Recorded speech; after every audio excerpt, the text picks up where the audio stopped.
여러분 반갑습니다. 최기영입니다. 오늘은 일요일 아침인데요. 요즘 날씨가 참 좋죠. 오늘도 날씨가 좋은데 이런 날 산책도 하시고 집에서 또 조용하게 책도 읽으시고 하시면서 편안한 주말 보내셨으면 좋겠습니다. 오늘은 나는 비우며 살기로 했다. 지난번에 이어서 두 번째로 제가 리뷰를 해드리려고 하는데요. 지난번 영상 아직 못 보신 분들께서는 두 영상을 같이 봐주시면 더 재미있게 책을 이해하실 수 있을 것 같습니다. 네.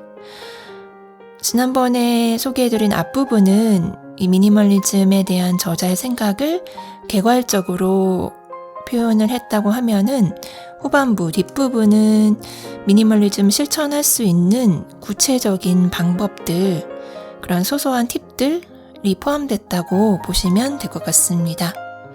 그럼 오늘도 여러분들께서 들으시면 도움이 될 만한 유익한 내용들 제가 읽어드리겠습니다.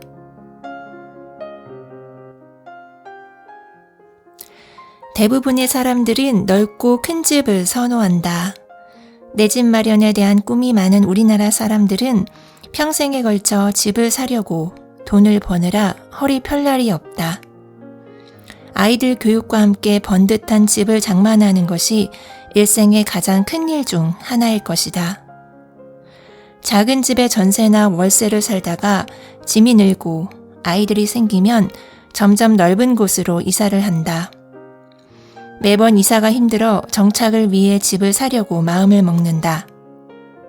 대출을 받아 집을 마련하지만 대출금은 20-30년 갚아야 모두 청산할 수 있다. 수십 년의 세월을 집장만 하느라 고되게 일을 한다. 그러나 그것을 당연한 절차라 생각하여 별 이의 없이 받아들인다. 모두가 그렇게들 살기 때문이다. 그러나 조금만 생각을 달리하면 인생을 훨씬 더 여유롭고 편하게 살 수 있다. 잘 생각해보면 건강과 행복, 안락한 생활을 위해 넓고 좋은 집을 원하지만 오히려 집을 위해 더 고생하는 일이 생긴다. 금수저가 아닌 이상 대출금을 갚기 위해 돈을 벌어야 하니 건강을 잃는 일도 생기고 돈벌이에 연연하다 가족과 함께 시간을 넉넉히 보낼 여유도 잃는다. 소유에 대한 욕구로 말미암아 사들인 많은 물건은 집을 안락하게 하기보다는 복잡하고 피곤한 공간이 되게 한다. 물건을 많이 소유할수록 집안은 먼지나 세균으로 오염되는 일이 더 많아 건강도 위협받는다. 가족을 위해 돈을 번다고 생각하지만 정작 가족과는 바쁘다는 이유로 관계가 소원해진다. 가족 간 갈등이 생기고 이탈하게 되는 경우도 발생한다. 그렇게 된다면 나는 누구를 위해, 무엇을 위해 평생 수고하는 것일까? 물건을 줄이고 작은 집에 산다면 돈을 적게 벌어도 되니 일을 적게 할 것이고 일을 적게 하면 스트레스도 덜 받고 건강도 더 좋아진다. 시간적 여유도 있어서 가족과도 친밀한 관계를 유지할 수 있다. 큰 집을 사기 위해 혹은 넓은 집에 살기 위해 뼈 빠지게 일하지 말고 작은 집을 넓게 쓰라. 집안의 물건을 대폭 비우면 자연스럽게 쓸 수 있는 공간은 많아져서 넓은 집이 부럽지 않을 것이다. 조언한 바대로 시도해 본다면 집을 넓고 편안하며 안락한 공간으로 만들 수 있다. 집은 사람이 휴식하고 가족이 화합하는 데 있어서 중요한 장소다. 그러므로 안전하고 편안해야 한다. 그러나 집을 얻기 위해 인생의 많은 시간을 낭비하고 육체를 혹사시킨다면 집에 대한 생각을 다시 해보아야 한다. 집이란 나를 쉬게 하는 곳이어야 하기 때문이다. 역설적이게도 쉬지 못하는 삶을 살게 하는 집, 집에 대한 욕심을 조금 내려놓는다면 인생이 한결 가벼워질 것이다.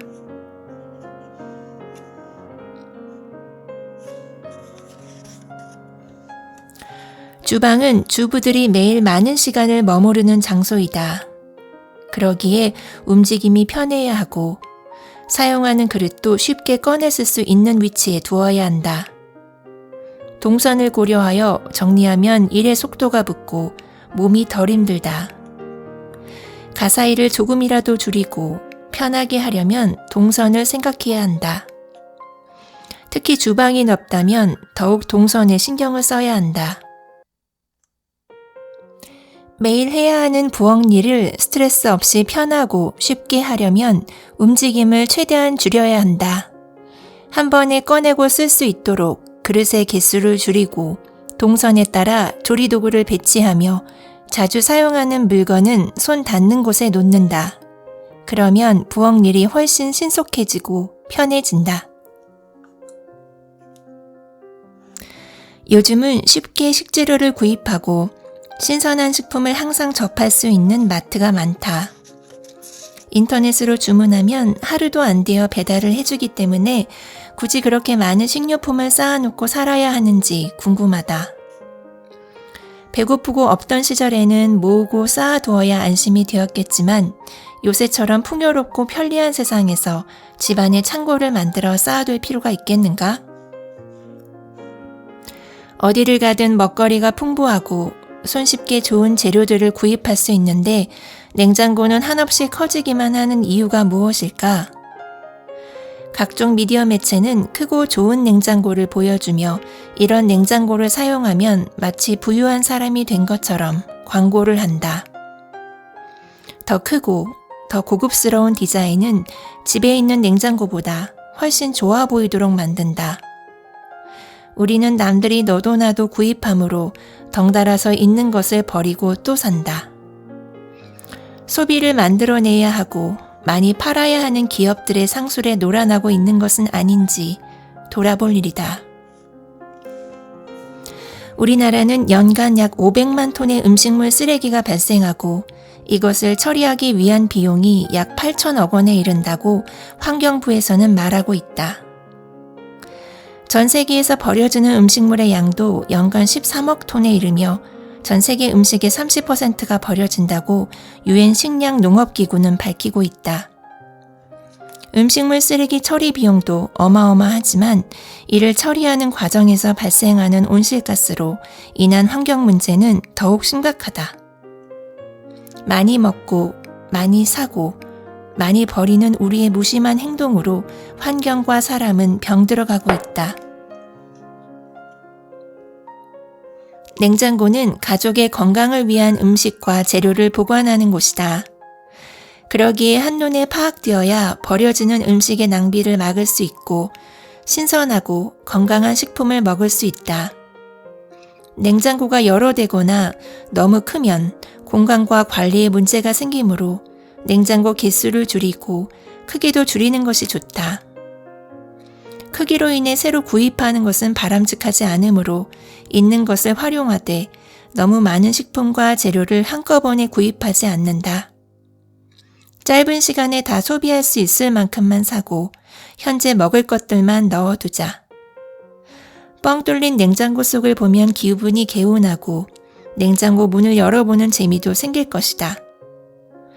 신선한 재료로 만든 음식을 먹으며 날마다 행복을 느끼게 될 것이다. 냉장고 청소가 쉬워지는 것은 덤이지 않겠는가? 미니멀리스트들은 옷을 제복화하거나 매우 간소하게 입는다. 스티브 잡스는 검은 터틀넥 티와 청바지, 운동화 차림을 20년간 유지했고 마크 주크버그가 자신의 인스타그램에 공개한 옷장 안에는 회색의 티와 후드만 걸려 있었다. 이들이 사복을 제복화한 이유는 옷을 고르는 시간을 절약하고 선택을 단순화하기 위함이었다. 이들의 패션을 두고 사람들은 없어 보인다고 말하지 않는다. 오늘날 이들은 많은 사람들이 닮고 싶어하는 선망의 대상이다. 사람들은 자신이 가진 것의 20% 내의 것만 사용한다. 옷도 마찬가지다. 그러기에 입지 않는 80%의 옷은 비효율적이며 버려도 되는 것들이다. 옷에 투자하는 돈과 시간을 줄이고 효율적으로 옷을 입기 위해서는 옷을 줄여야 한다. 옷이 많아야만 사회적인 계급과 신분을 유지할 수 있는 것은 아니다. 오히려 옷을 줄이면 자신의 개성이 뚜렷하게 보이고 자신이 무엇을 좋아하는지 쉽게 알 수 있다. 옷 고르는 시간을 줄이고 관리하는 데 드는 비용을 절감하며 많은 옷을 사지 않아도 되므로 훨씬 경제적이다. 버릴까 말까를 고민하는 옷은 버리는 게 낫다. 한번 버릴까 하는 생각이 드는 옷은 결국 버릴 때까지 마음을 괴롭힌다. 비우고 마음 편히 살자. 옷을 정리하는 데 가장 효과적인 방법은 좋아하는 옷만 남겨두는 것이다. 무엇을 버릴까에 신경을 쓰기보다 무엇을 남겨둘 것인가에 집중하는 것이 훨씬 일을 빠르게 하고 고민도 덜어준다. 옷을 늘리지 않기 위해서는 새로운 옷을 구입하면 기존의 옷 중 하나는 반드시 처분한다. 옷이나 옷걸이의 개수를 정해두어도 좋다. 그럭저럭 입는 옷 2개가 있다면 2개를 버리고 마음에 드는 좋은 옷으로 하나를 구입한다. 그것이 더 자신의 가치를 올려주며 옷의 개수도 줄인다. 옷에 대한 만족감도 훨씬 높다. 자질구레한 것들을 모두 버리고 좋아하는 옷만 남겨두면 옷 욕심이 거짓말처럼 사라진다. 하나를 구입하더라도 신중하게 사고 있는 옷을 모두 잘 입는다. 옷의 가짓수가 적다는 기분도 들지 않을 뿐 아니라 옷이 많을 때보다 만족도가 높다. 옷장 정리를 따로 할 필요가 없으며 언제나 깔끔하고 보기 좋은 상태로 유지된다. 옷장을 열어보고 입을 옷이 없다거나 정리에 대한 스트레스로 한숨 쉴 일도 없어진다.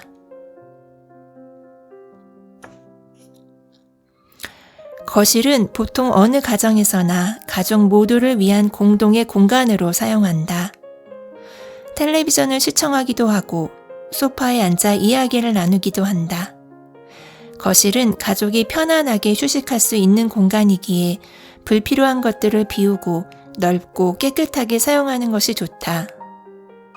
거실이 지저분하고 물건이나 가구로 가득 차 있으면 거실에 있고 싶지도 않을 뿐 아니라 정신까지 개운하지 않다.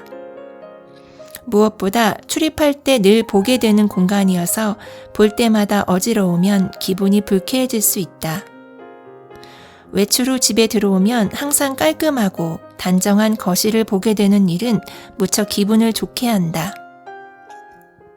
마음도 편해질 뿐 아니라 집은 역시 휴식하기에 최고의 장소라는 생각이 든다.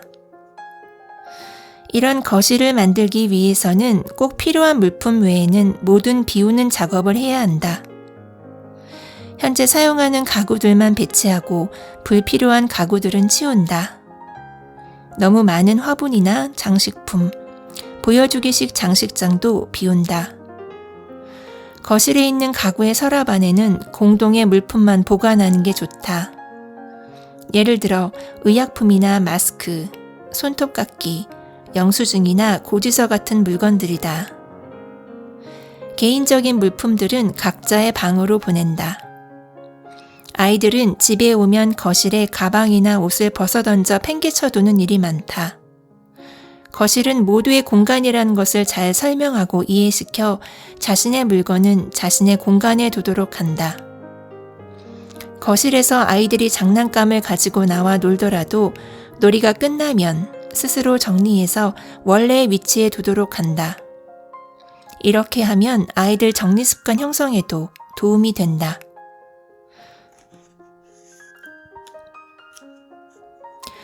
주거 공간에서 물건이 가장 쌓이기 쉬운 장소 중 하나가 베란다이다.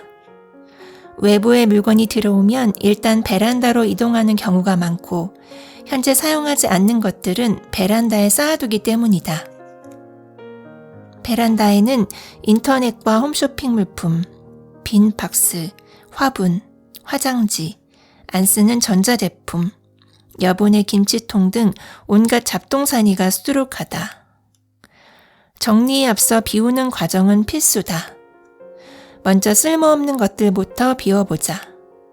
언젠가 쓸 일이 있을 것 같아 쌓아둔 빈 박스들과 신문, 관리가 안 되는 화분들을 비운다.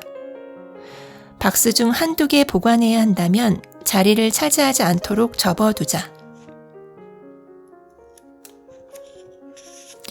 언젠가 쓸 일이 있을 거라고 보관해둔 물건들이 가장 많이 쌓여있는 장소가 베란다이기도 하다.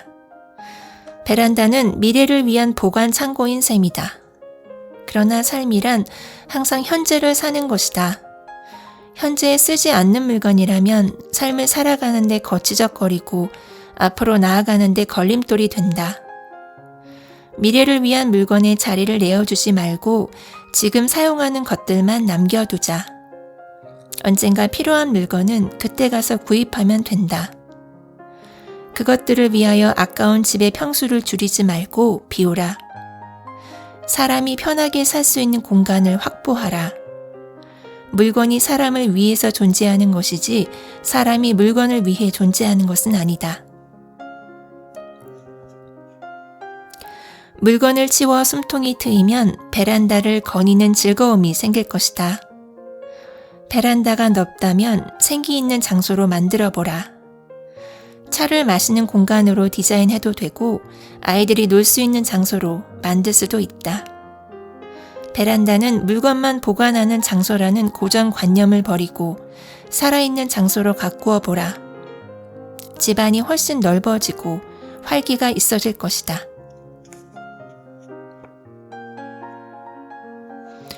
미니멀리즘을 추구하고 물건을 비우며 깨닫는 것 중 하나가 시간에 대한 개념이다. 미니멀리즘이 자유를 얻게 해주는 수단이라면 그 자유의 개념에 맞먹는 시간을 소중히 여겨야 하겠다. 그러므로 우리의 시간을 가져가는 물건을 구입할 때는 그 물건이 나의 자유와 맞바꿀 만한 가치가 있는지 따져보는 습관이 중요할 것이다. 인생에서 가장 가치 있는 일이 무엇일까를 생각해보라. 별거 아닌 물건을 구입하기 위해 소중한 시간을 투자하고 노동하는 일에 인생의 대부분을 보내는 것이 맞는지 되새겨 봐야 할 일이다. 시간, 즉 자유를 얻기 위해 수입의 일부를 조금만 포기할 수 있다면 오히려 더 생산적이고 가치 있는 일에 집중할 수 있는 여유가 많아질 것이다. 그러면 원하는 일에 훨씬 더 열정적이 되고 만족하는 삶을 살며 그것이 곧 행복으로 이어지지 않겠는가?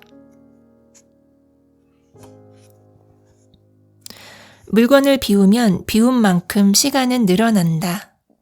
물건 하나에 일거리 하나라고 앞서 강조했다. 아니, 일거리는 하나 이상일 것이다. 그러므로 물건이 비워지면 할 일이 많이 준다는 것은 말할 나위가 없다. 여기에 우리는 한 가지 더 깊이 생각할 일이 있다. 바로 많은 일을 해야 한다는 압박에서 벗어나는 것이다. 그래야 비로소 여유롭고 풍요로운 시간을 누릴 수 있게 된다. 사람은 한 번에 한 가지 일을 해야 가장 잘 집중할 수 있으며 좋은 성과를 낼 수 있다.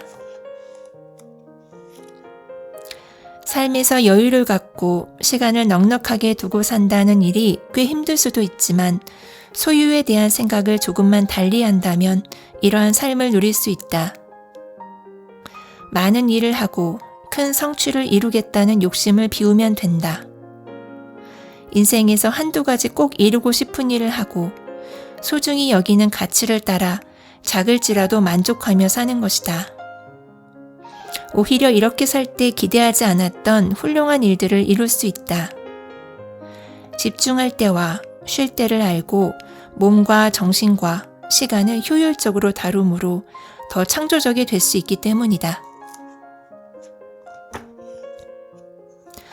퇴근 후에 남편들이 가장 싫어하는 집안 풍경 중 하나는 아마도 어질러지고 지저분한 모습일 것이다. 집안 좀 치우라 고 화를 내는 이들도 있겠지만 그러지 못하는 남편들도 많다. 입으로 차마 말하지 않는 이유는 부부싸움이 될까봐 입을 다물기 때문이다. 지금은 맞벌이가 많고 서로가 분담해서 집안일을 해야 하는 경우가 있어서 누구를 탓할 수 없는 가정도 꽤 있다. 힘들게 일하고 귀가하여 매번 엉망진창인 집을 치워야 하는 부담에 에너지는 더 바닥이 난다. 집안에 들어설 때 깨끗하고 정돈된 모습을 보고 기분이 좋아지는 것은 남녀 누구나 마찬가지일 것이다. 그렇다면 언제 어느 때에라도 외출 후 돌아왔을 때 잘 정돈된 집을 볼 수는 없을까? 있다. 그 방법이 바로 미니멀 라이프인 것이다. 물건이 없으면 집안이 어질러지지 않는다. 함께 출근을 준비하는 아침이라도 크게 할 일이 없을 뿐더러 퇴근을 해도 집안일은 그리 많지 않다. 저녁을 준비해서 먹는 일 외에 세탁이나 간단한 청소만 하면 쉴 수 있다. 물건이 없다는 것은 그만큼 할 일이 없다는 것과 상통한다. 맞벌이를 하는 부부에게 있어 미니멀 라이프는 생활을 한결 수월하고 편하게 한다. 스트레스를 줄여주고 몸을 덜 혹사시키는 매력적인 방법이다. 그러나 처음부터 미니멀 라이프에 아무런 감각이 없는 배우자를 설득하기에는 무리가 있다. 먼저 자신의 물건부터 처분하고 자신에게 처분 권한이 있는 것들부터 비우기를 시도한다. 집안에 물건이 많이 줄면 일단 일거리가 준다는 것을 피부로 느낄 수 있을 것이다. 그러면 덜 피곤하고 스트레스도 덜 받는다. 조금 더 배우자에 대해 관대해질 수 있어서 관계도 좋아진다. 그래서 집안일 분담하는 문제로 서로 신경전을 벌이고 다투는 일이 줄어든다. 상대가 미니멀 라이프의 장점을 모르는 경우에는 좀 더 마음을 넓히는 일이 필요하다. 여기까지 책을 읽었다면 슬슬 미니멀 라이프에 대한 열정이 솟아났을 것이다. 손해라고는 거의 없는 미니멀 라이프로 뛰어들고 싶을 것이다. 이런 미니멀리즘의 장점을 알고 이제 막 미니멀 라이프를 시작하는 당신에게 몇 가지를 조언하고자 한다. 첫째로는 일을 저지르라는 말이다. 시작도 하지 않고 계산만 하다가 그만두지 말고 버리는 시도부터 해야 한다. 처음에는 버리기 쉬운 소소한 물건들, 만만한 물건들을 먼저 비운다. 처음부터 크고 비싼 물건을 버리려고 덤벼들면 스트레스로 미니멀 라이프를 포기하게 될 수도 있다. 공부를 할 때도 한 단계 아래 수준부터 만만하게 시작을 해야 즐겁게 지속할 수 있는 힘이 생기듯 물건을 비울 때도 마찬가지다. 물건을 비워가다 보면 공간이 넓어져 기분이 달라지므로 점차 용기가 생기게 된다. 두 번째로는 물건이 다시 늘어나는 물건 리바운드 현상에 대한 당부이다. 미니멀 라이프를 시작하고 물건을 비우는데 열심을 내지만 조금 방심하게 되면 물건은 다시 증식한다. 이것을 물건 리바운드 현상이라고 하는데 미니멀리즘을 시작하는 대부분의 사람들이 겪는 일이다. 다이어트 시 요요 현상과 비슷하다. 그럴 때는 미니멀 라이프는 귀찮구나. 에이, 살던 대로 살자. 할 것이 아니라 발전해가는 과정이라 생각하자. 물건 리바운드 현상으로 의욕이 떨어지거나 한동안 비우기를 중단하게 된다면 왜 내가 미니멀리즘을 추구하려고 하는가에 대한 동기를 다시 갖는 일이 필요하다. 그럴 때는 미니멀 라이프에 관한 책을 읽거나 동영상을 보거나 이 미니멀 라이프를 실천하는 사람들과 소통하는 일이 중요하다. 주변에 미니멀 라이프를 하는 사람이 있다면 함께 만나고 의견을 나누라. 시너지 효과가 있어서 서로에게 도움이 될 것이다. 세 번째로는 나는 물건의 주인이다는 생각을 잊지 마라.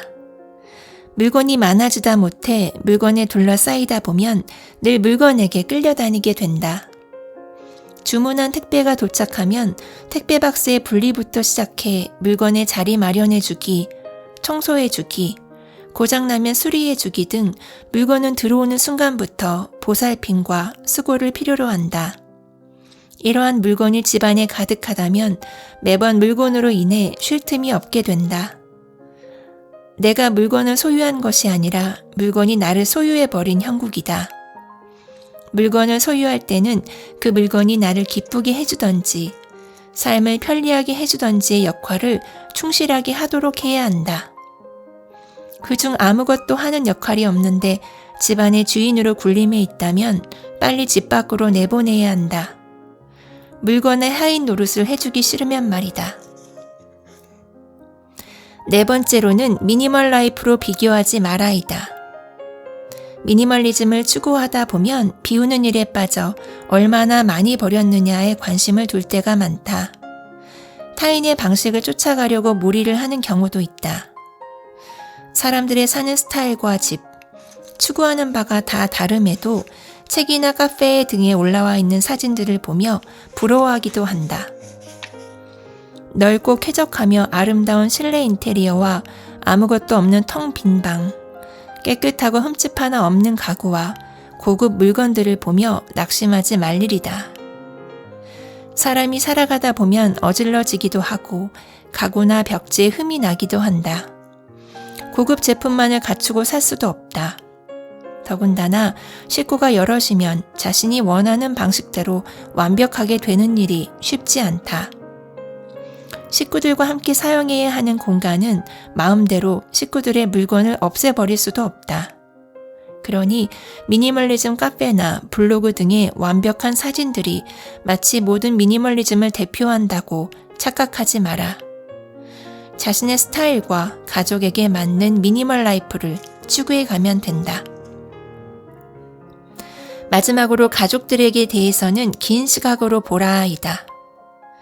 가족으로 인해 시도하기 어렵다고 하는 경우가 많은데 가족에 대해서는 마음을 조금 내려놓아야 한다. 가족이라도 나와 가치관이 다르고 물건에 대한 애착이 다르므로 당연히 따라오는 반응이라고 생각하자. 가족들이 호응할 거라 생각하고 집안이 갑자기 잡지의 사진처럼 확 트일 거라 기대하지 마라. 가족 물건은 상관하지 말고 자신과 관계되었거나 마음대로 처분할 수 있는 물건 중심으로 비워나가자. 물건을 비움으로부터 시작되는 미니멀 라이프는 생활의 모든 부분으로 확장되고 삶의 방법과 인생의 가치관까지 바꾼다. 미니멀리즘은 인생에서 가장 소중한 것이 무엇인지 깨닫게 하고 산만하고 정신없는 삶을 정돈하도록 돕는다. 뺄 것은 빼고 채울 것은 채우게 하는 미니멀리즘. 삶의 가장 중요한 일에 집중하게 하는 미니멀 라이프를 당신도 시작해보라. 네, 마지막 끝장까지 제가 읽어드렸습니다. 이 책은 정말 몇 번 읽고 싶을 정도로 알차고 가치 있는 책인 것 같습니다. 여러분께서도 도서관에서 빌리셔도 되고 구입하셔도 되고 한번 꼭 읽어보시기를 강력하게 추천드립니다. 오늘도 끝까지 저의 영상을 들어주신 여러분 진심으로 감사드립니다. 지금까지 책이양이었습니다.